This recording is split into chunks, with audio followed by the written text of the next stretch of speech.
Mesmo não sendo considerado uma obra canônica nas principais religiões, o livro de Enoque certamente é uma leitura interessante.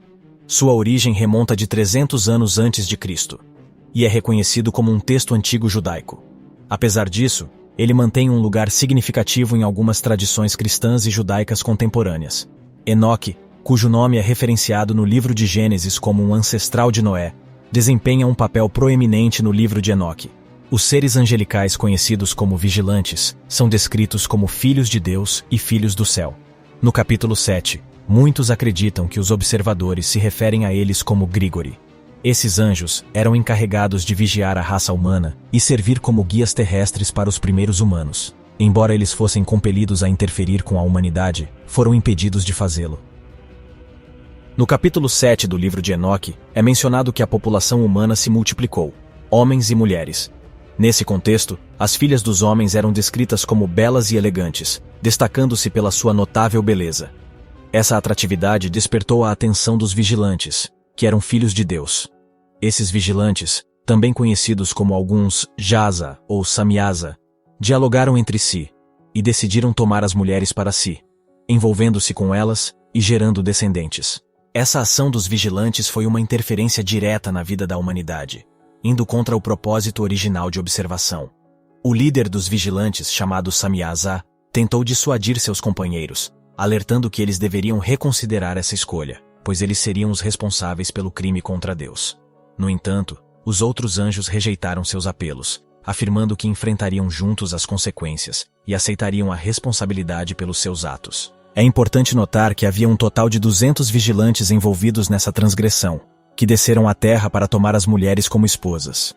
O livro de Enoque também menciona que esses vigilantes ensinaram às mulheres mortais práticas de feitiçaria, além de segredos sobre as raízes, árvores e até mesmo informações dos céus.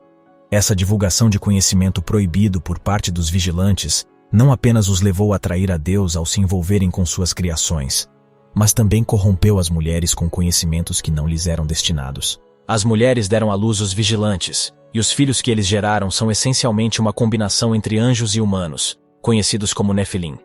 Há algum debate sobre a natureza dos Nefilins, mas quando analisamos Gênesis 6 do 1 ao 4, vemos que eles habitaram a terra naquela época. O texto nos diz que os Nefilins surgiram quando os filhos de Deus, possivelmente falando dos vigilantes, se uniram às filhas dos homens e tiveram filhos com elas.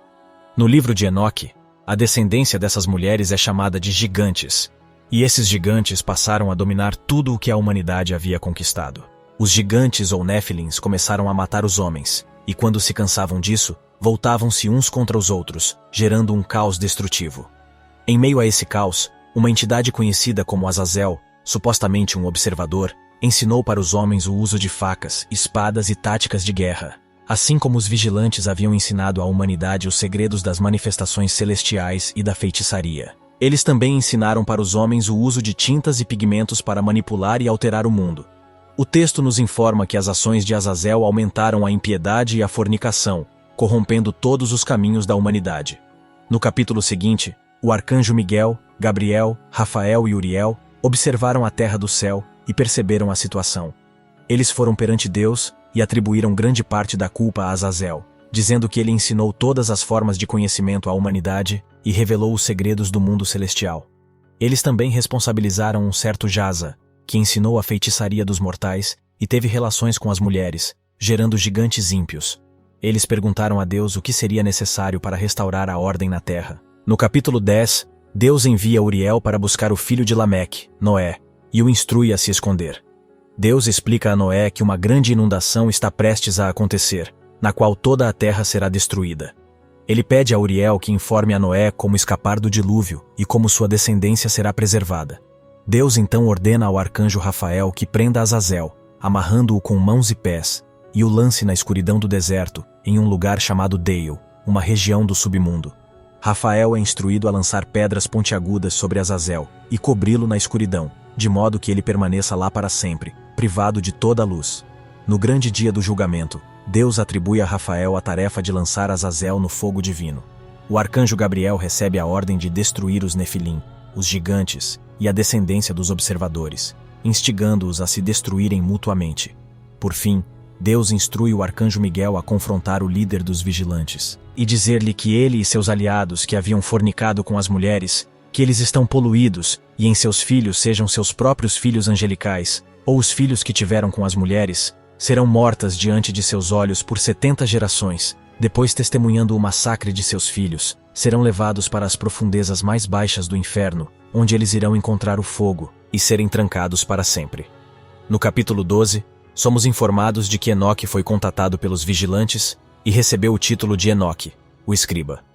Parece que Deus pede a Enoque que transmita sua mensagem para os vigilantes, alertando-os de que nunca terão paz devido às suas ações.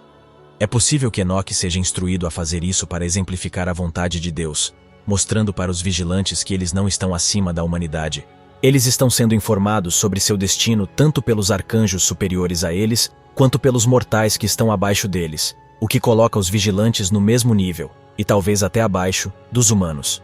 No capítulo 12, versículos 5 ao 7, Enoque recebe a mensagem do Senhor. Enoque, escriba da justiça, vá às águas do céu que abandonaram o sublime céu e uma estação sagrada eterna. No capítulo 13, é interessante notar que Enoque parece confrontar apenas Azazel, o aparente principal culpado de tudo isso, embora o líder dos vigilantes seja mencionado como sendo alguém chamado Jazá. É possível que enquanto alguns vigilantes estivessem apenas buscando relações ilícitas com as mulheres e compartilhando alguns segredos celestiais, eles não compartilhavam a maldade de Azazel, que ensinou os homens sobre a guerra. Ainda no capítulo 13, versículos 4 a 5, Enoque relata que falou com todos os observadores juntos e que eles ficaram apavorados e tremendo. Ele continua dizendo que os vigilantes imploraram a ele para transmitir seus arrependimentos e remorso a Deus, pois eles não podiam mais ascender para os céus, nem olhar para o céu sem desgraça. Então, Enoque ora por eles até cair em sono profundo, tendo um sonho e uma visão de punição. Ele é instruído a repreender os observadores, contando-lhes o que viu. Quando Enoque acorda, ele se aproxima deles e relata seu sonho, repreendendo-os pelo que fizeram. No capítulo 14, Enoque explica que, ao falar, estava usando a palavra e a voz de Deus. O destino dos vigilantes, embora não seja totalmente claro, indica que eles estavam destinados a permanecer debaixo da terra por 70 gerações, e que permanecerão lá até o dia do julgamento, quando serão lançados nas camadas inferiores para queimar no fogo. Por essa lógica, acredita-se que os observadores ainda estejam lá, presos no subsolo, aguardando serem lançados no fogo do inferno até o fim dos tempos. No capítulo 29 do livro de Enoque, Satanás é mencionado novamente juntamente com seus anjos, sendo expulsos de uma grande altura. Podemos traçar semelhanças com Apocalipse 12, versículo 9 na Bíblia, onde Satanás é expulso do céu e cai para a terra com seus anjos. Essa queda é descrita como uma grande altura. Além disso, no mesmo capítulo, é entendido que Satanás tentou elevar seu trono acima das nuvens e se tornar igual a Deus. Também está escrito em Isaías 14, versículos 13 e 14, "E tu dizias no teu coração, eu subirei ao céu, acima das estrelas de Deus exaltarei o meu trono, e no monte da congregação me assentarei, aos lados do norte." Embora não seja um texto canônico, a narrativa, apesar de abranger inúmeros séculos, revela uma rocha repleta de temas como traição, moralidade, desejo e ambição, que contribui para transmitir uma perspectiva diferente de como o pecado purificou o mundo. Isso também acrescenta uma camada adicional à questão de por que Deus teria destruído o mundo com o dilúvio, a fim de erradicar os Néfilins e limpar a terra que havia sido corrompida pelos observadores. Além disso, nos é apresentado um grupo de personagens cativantes e complexos para examinar, como Jazá, o líder dos vigilantes que compreendeu sua responsabilidade e pretendia permanecer fiel a ela, apenas para ceder à pressão de seus pares e se render. Também nos é mostrado Azel, o observador que parece ser o principal culpado pelo incidente, demonstrando a extensão de sua maldade ao tentar ensinar os seres humanos sobre armas e guerra em um momento em que isso não era necessário. Além disso, somos apresentados ao poder dos arcanjos, como Gabriel, enviado para destruir os Néfilins, e Rafael, que se opõe diretamente a Azel e o derrota. Basicamente, os primeiros capítulos de Enoque despertam nossa curiosidade ao abordar o tema dos anjos lutando entre si, revelando o poder do mal que pode corromper até mesmo seres nascidos com habilidades especiais. Compartilhe seus pensamentos nos comentários abaixo sobre os vigilantes, e se você conhece outras histórias sobre eles em textos religiosos, você acredita que esses tipos de textos merecem mais atenção? Além disso, deixe-me saber que tipo de vídeo você gostaria de ver na próxima parte desta nova série sobre anjos e demônios. Não se esqueça de dar um like neste vídeo, E caso ainda não tenha feito, inscreva-se no canal e ative o sino de notificações. Até a próxima!